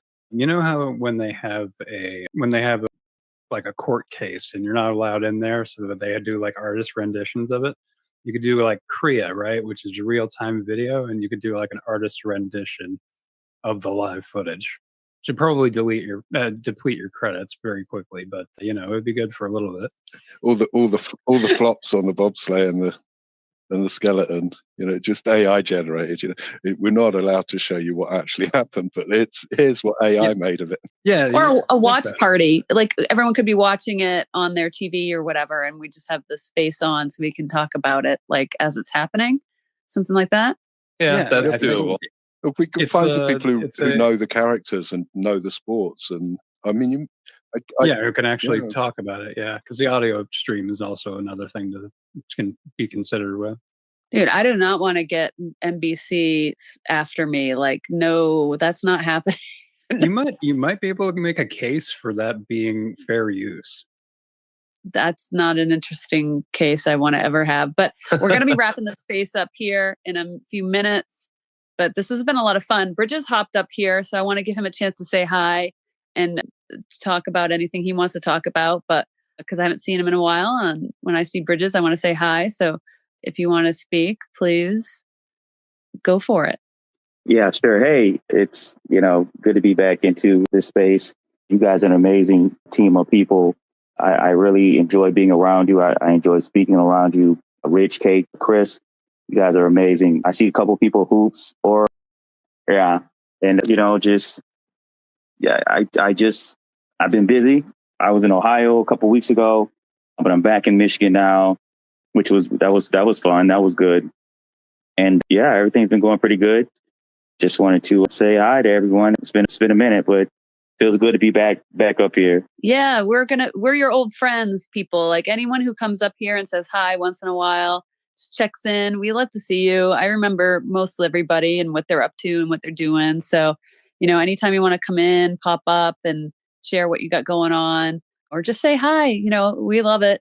And no, I know not everyone can make it to every every space. I barely can, but somehow we manage to do it.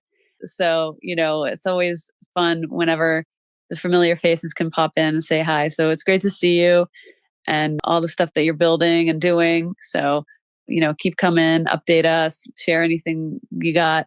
We would love to hear it. So, yeah, but we're going to be closing up here. Alex, keep it quick. I like how you laughed at the end of that. Keep it quick. It was just going to say, with your love of the Tour de France, there's a guy who is on X, and it's Saddle Blaze. He's actually called Felix Lowe, and he's an ex-Eurosport writer. And the wealth of knowledge that he knows about cycling is unparalleled. And he would be an absolutely key contributor to any space surrounding the Tour de France. And do you know what? We got that close on X because we ended up talking about 12 years ago, something like that. I'll just DM him and ask him the question. And then if it's a space, I will invite you, but not as a co-host. Oh, no, that's cool. That's cool. Yeah, no, I don't know how much I would have to offer for conversation on that stuff. I would just anything like that. Like if I have an opinion on something, I'd give it. But I would mostly be like, okay. I'm sure you would.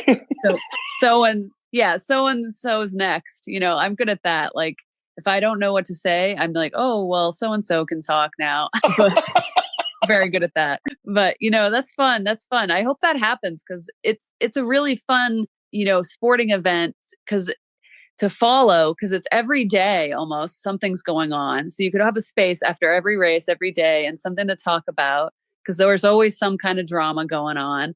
And the broadcasters, they put candy coating on everything and never really get to the drama. And it's all on here on X. And there's some really yeah. There's some really good accounts on X that get into it and don't care about sharing their opinions, and on YouTube and stuff too. So like it could get really good and be a really big and fiery space. So like I'll keep that in mind. Alex, and you should too. Well, as an idea. If I could get monetized and get paid a tenner for it, I'll be real happy. All right, Gunky. A whole month's work. Right, exactly. Well, yeah. I mean, I'm just talking about an hour a day after the race is over. Not during the entire race. Oh my goodness, that would be crazy. Because sometimes they go on for like 4 or 5 hours. Gunky, what's up? Just really quick, just a funny story I heard a long time ago, and it's kind of relevant to what we're doing. It's a new age. It's all happening, and finding your place in it, and particularly with sports commentary. I don't know if anyone's heard this, but I believe I might be a bit flaky on the actual specifics, but this definitely happened. Before TV, BBC was just a radio broadcaster, and they decided to do the very first live horse race. Yeah. And I think it was like the Grand National. It was a big horse race. They bit of preamble, introduced the riders, this, that, and the other, and then the race started. And all the listeners heard was da-dum, da-dum, da-dum, da-dum, da-dum, da-dum, da-dum, da-dum, da-dum, for the next 10 minutes. Then they told you who'd won. And they're and presumably after that they went, there's something missing here. But yeah, it's a true story. I'm pretty sure it's on YouTube somewhere. Nobody had thought that you'd need some narration or commentary or at all. So it was just for 5 minutes. It's funny. All right, so we're going to be closing up the space. Thank you, everyone who is speaking, all the listeners, some really familiar faces down there, some new faces. So I hope if you like what you hear, you join the community by just tapping on the collaboration station at the top of the space, and you can request to join the community. And then that way you'll get notifications when we do these spaces. So we do them every week on Sunday at 6 p.m. Eastern time on the East Coast USA. And then we also do Wednesdays, 1 p.m. Eastern time. So a different time zone for those people over in Europe and stuff. I know it's a little late for you, so that one might work out better. And yeah, we always have like content creator based topics, things that you can use to tips to whatever. And then also an opportunity to share what you're working on, anything that you got going on, what you're doing. If you want to find people to help you work on a project, you have a vision, you're not sure how to get it off the ground, or you have something that you just completed and you're proud of it and you want to get some more eyeballs on it. This is the kind of place that you can always share those types of things and have an opportunity to just get in front of more people, because we like to see what people are making, what people are doing.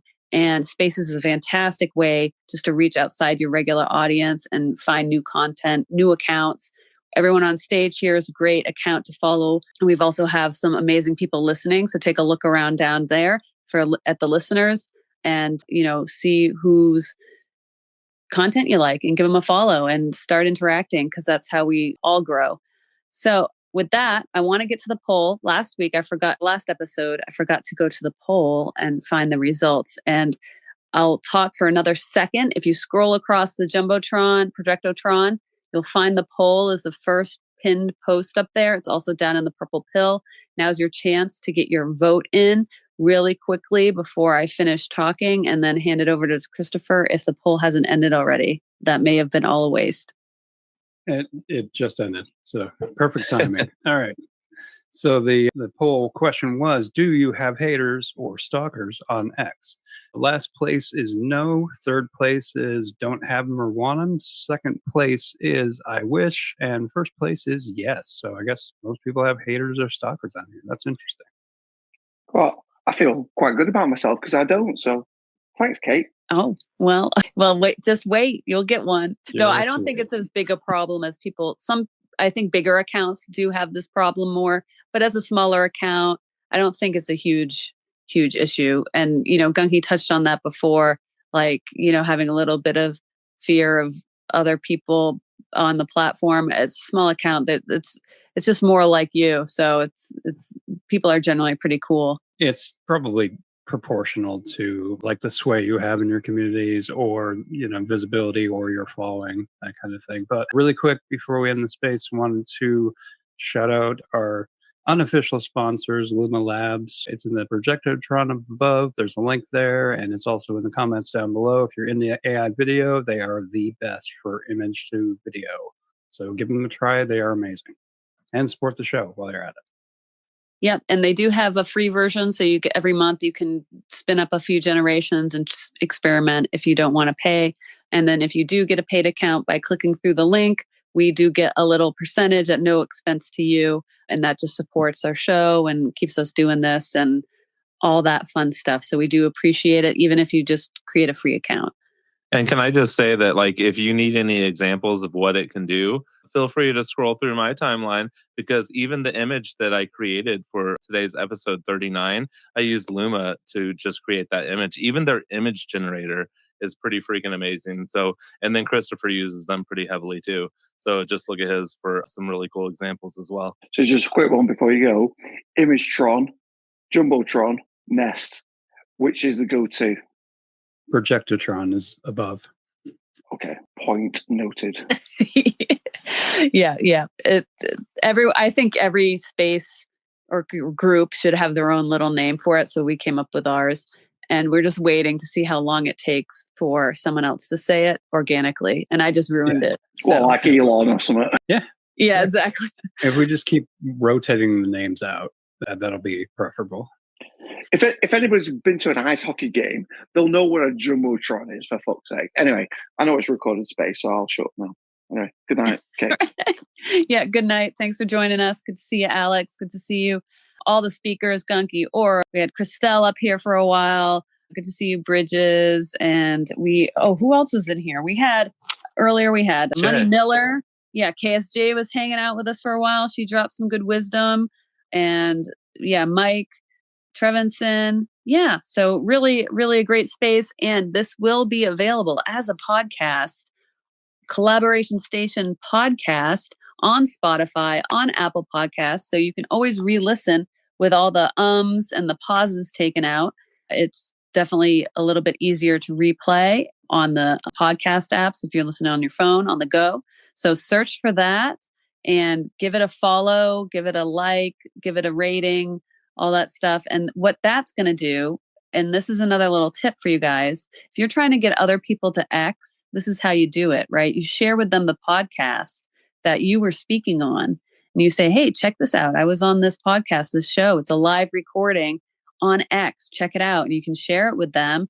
And it's a really nice, like, easy way to dip them into the idea of coming over here and hanging out on X. And then they can come and just jump in a space with us, join the conversation. And it's really a comfortable environment that maybe someone who's like a little bit nervous about coming over to X and Twitter and all that stuff, like just from the stuff they see in the news, it's just another way to maybe get them to hop over and participate, and it'd be fun, right? So that's just a little suggestion, a little tip. If you're trying to maybe get some friends of yours to try it out over here, this is like the perfect space to do it, because this is like just such a easy, welcoming environment. You know what you're going to get when you come here. It's going to be a lot of fun. Meet some cool people, right? And it's just a perfect place to bring someone new.